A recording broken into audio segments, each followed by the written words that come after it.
Plant tissue. अब हम बात कर रहे हैं प्लांट टिश्यू में type of plant tissue. First one is meristematic. हमने देखा था कि जो प्लांट टिश्यू है वो 2 टाइप्स में डिवाइडेड है। First one is meristematic and second one is permanent. तो सबसे पहले हम बात कर रहे हैं मेरिस्टेमेटिक टिश्यू की। तो जो मेरिस्टेमेटिक टिश्यू होता है वो प्लांट के कहाँ पर, प्लांट के किस पार्ट पे होता है, ठीक है, प्रेजेंट किस पार्ट पे प्रेजेंट होता है वो देखते हैं। तो ये प्लांट के ग्रोइंग पार्ट्स में, प्लांट के ग्रोइंग रीजन्स में प्रेजेंट होता है। अब वो प्लांट के ग्रोइंग रीजन कौन कौन से होते हैं? Root, shoot etcetera.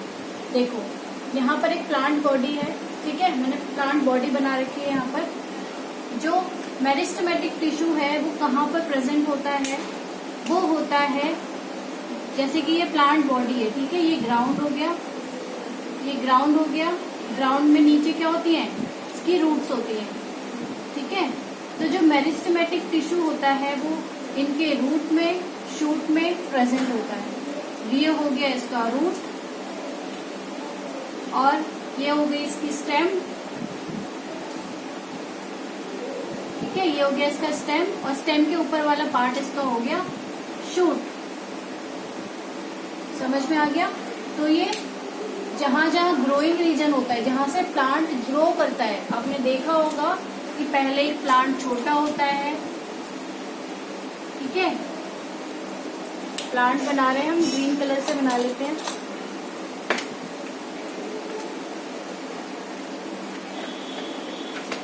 कि जो एक प्लांट होता है, छोटा सा प्लांट हम ग्रो कराते हैं और वो बड़ा होके क्या बन जाता है?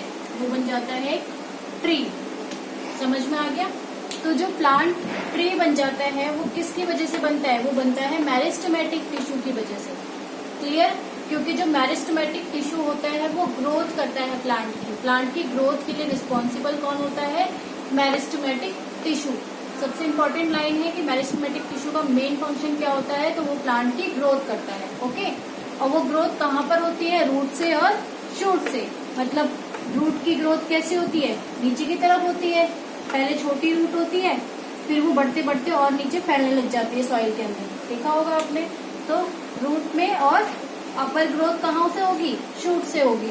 तो जो प्लांट होता है वो नीचे से भी ग्रो करता रहता है, रूट से भी और शूट से भी ग्रो करता रहता है। समझ में आ गया? तो ग्रोइंग रीजन ऑफ प्लांट्स क्या हो गया? Root and shoot. ये जो अपर पार्ट ऑफ स्टेम होता है वो सारा क्या होता है? शूट होता है। क्लियर? अब हम देखते हैं कि जो इसकी शेप होती है वो कैसी होती है। मेरिस्टेमेटिक टिश्यू की शेप कैसी होती है? तो शेप इसकी स्फेरिकल भी हो सकती है, ओवल भी हो सकती है और रेक्टेंगुलर भी हो सकती है, ठीक है। इनमें से कोई सी भी शेप इसकी हो सकती है। Now intercellular spaces. जो इंटरसेलुलर स्पेस होता है इन टिश्यूज के बीच में वो कैसा होता है? वो होता है एब्सेंट। अब आप कहेंगे कि ये इंटरसेलुलर स्पेस क्या है? कि जैसे कि हमने देखा कि टिश्यू होता क्या है? टिश्यू होता है जब बहुत सारे सेल मिलकर आपस में कंबाइन हो जाते हैं और एक ग्रुप बना लेते हैं, तो उसी को कहा जाता है टिश्यू। अब इंटरसेलुलर स्पेस क्या होता है कि एक सेल, मतलब यहाँ पर बहुत सारे सेल है, सेल 1, सेल 2, सेल 3, सेल 4, 5, 6, यहाँ पर 6 सेल्स हैं, ठीक है। अब इनके बीच में आप गैप देख रहे हो कि गैप बहुत सारा है, ठीक है। मैं ब्लैक से दिखा रही हूँ आपको गैप, ये गैप है, ठीक है।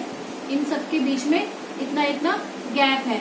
तो इसी गैप को क्या कहा जाता है?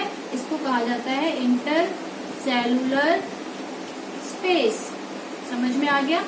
तो जो हम बात कर रहे हैं मेरिस्टेमेटिक टिश्यू की, तो इसमें इंटरसेलुलर स्पेसेस एब्सेंट होते हैं, मतलब होता ही नहीं है। अब तो अगर इसके सेल इंटरसेलुलर स्पेस एब्सेंट होंगे तो इनका जो स्ट्रक्चर होगा वो कैसा होगा? सेल बहुत पास पास होंगे, होगा ना। कि जब स्पेस ही नहीं होगा एक दूसरे में तो सेल कैसे बने होंगे? इस तरीके से कंबाइंड जॉइंट होंगे, तो इनके बीच में बिल्कुल भी गैप नहीं होगा। समझ में आ गया ये वाला point? Very good. Now move to the 4th point. अब हमारा 4th पॉइंट क्या है? Vacuoles absent. अब हमने सेल वाले चैप्टर में देखा था कि वैक्यूल्स क्या काम करता है। सेल के अंदर वैक्यूल क्या काम करता है? वो स्टोरेज का काम करता है, एज वेल एज वो क्या करता है? स्ट्रेंथ प्रोवाइड करता है, ठीक है। बट हमने देखा कि जो मेरिस्टेमेटिक टिश्यू क्या करता है, वो ग्रोथ करता है प्लांट की। तो अगर वो प्लांट की ग्रोथ करता है तो उसको स्टोर का कोई काम ही नहीं है, उसको स्टोरेज की कोई मतलब ही नहीं है, ठीक है, ना ही उसको स्ट्रेंथ की मतलब है, क्योंकि वो खुद ही अपने आप को ग्रोथ मतलब प्लांट को ग्रोथ कर रहा है। तो इसमें वैक्यूल्स की कोई जरूरत नहीं है, तो इसलिए वैक्यूल्स क्या होते हैं, एब्सेंट होते हैं। समझ में आ गया। Now move to the fifth point, active cells. इसके जो सेल्स होते हैं, मेरिस्टेमेटिक टिश्यू के जो सेल्स होते हैं वो एक्टिव होते हैं। एक्टिव क्यों कहा जा रहा है कि इसके सेल्स जो है वो फर्दर डिवाइड होते जाते हैं। डिवाइड मतलब बढ़ते जाते हैं। एक सेल है, 1 से 2 हो गए, 2 से 4 हो गए, ठीक है, क्योंकि ये क्या कर रहा है, ग्रोथ कर रहा है। उसने बोल दिया कि मैं सिर्फ ग्रोथ करूंगा, मैं सिर्फ सेल डिवाइड करता रहूंगा, ठीक है। तो इसका काम क्या है मेरिस्टेमेटिक टिश्यू का, ये सेल ग्रोथ कर मतलब प्लांट की ग्रोथ करेगा तो ये सेल को डिवाइड करता रहेगा। समझ में आ गया। तो एक्टिव सेल का मतलब कि वो सेल बढ़ते रहते हैं, सेल जो है वो एक्टिव रहते हैं। समझ में आया। एक्टिव रहेंगे तभी तो आगे फर्दर डिवीजन करेंगे वो। Clear. Now move to the next point. Next point क्या है हमारा, साइटोप्लाज्म डेंस। इसकी जो साइटोप्लाज्म होती है डेंस होती है, मतलब थोड़ी गाढ़ी सी होती है। Cell wall, cellulose. Cell wall जो होती है इस टिश्यूज की वो सेलुलोज की बनी होती है।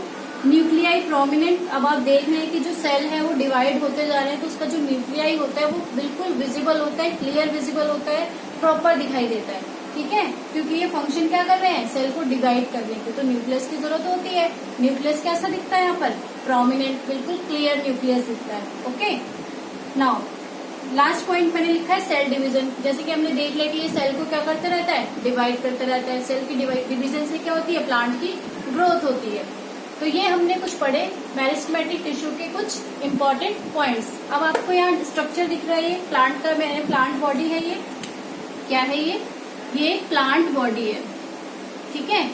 अब हम यहाँ पर देखेंगे, हमने देखा था क्लासिफिकेशन में कि क्लासिफिकेशन में जो प्लांट टिश्यू, जो मेरिस्टेमेटिक टिश्यू है उसके अंदर 3 पार्ट्स आते हैं। कौन कौन से पार्ट्स आते हैं, apical meristem, lateral meristem and intercalary meristem.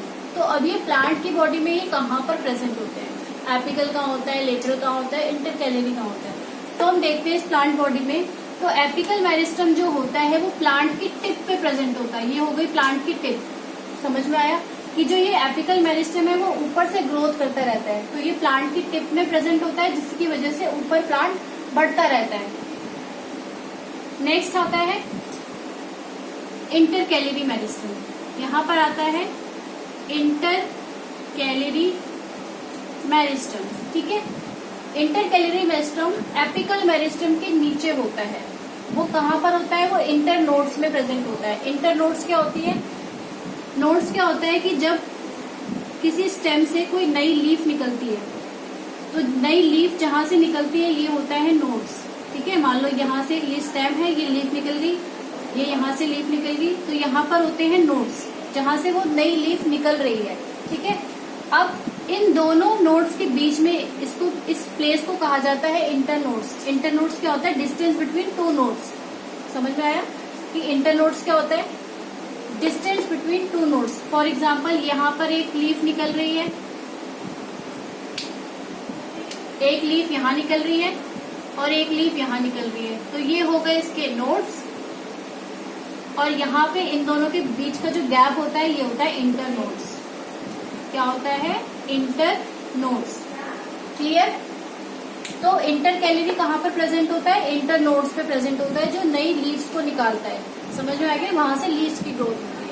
तो हमने एपिकल मेरिस्टम देख लिया, वो टिप पे प्रेजेंट होता है प्लांट की टिप पे, शूट की टिप पे और रूट की टिप पे भी प्रेजेंट होता है। कहाँ पर, जैसे रूट की ये टिप हो गई नीचे वाली, ये रूट की टिप हो गई, क्योंकि रूट नीचे की तरफ ग्रोथ करता है, तो ये हो गई रूट की टिप। तो एपिकल यहाँ पर प्रेजेंट होता है और शूट की टिप पे प्रेजेंट होता है। एपिकल मेरिस्टम शूट की टिप पे और रूट की टिप पे प्रेजेंट होता है। लेटरल मेरिस्टम स्टेम में प्रेजेंट होता है, ये स्टेम हो गई। और स्टेम की जो लेटरल मेरिस्टम जो होता है वो स्टेम की गिर्थ को बढ़ाता है। किसको बढ़ाता है, गिर्थ होता है चौड़ाई, तो ये इसकी गिर्थ को बढ़ाता है। कौन बढ़ाता है, lateral meristem. Clear. This is all about meristematic tissue.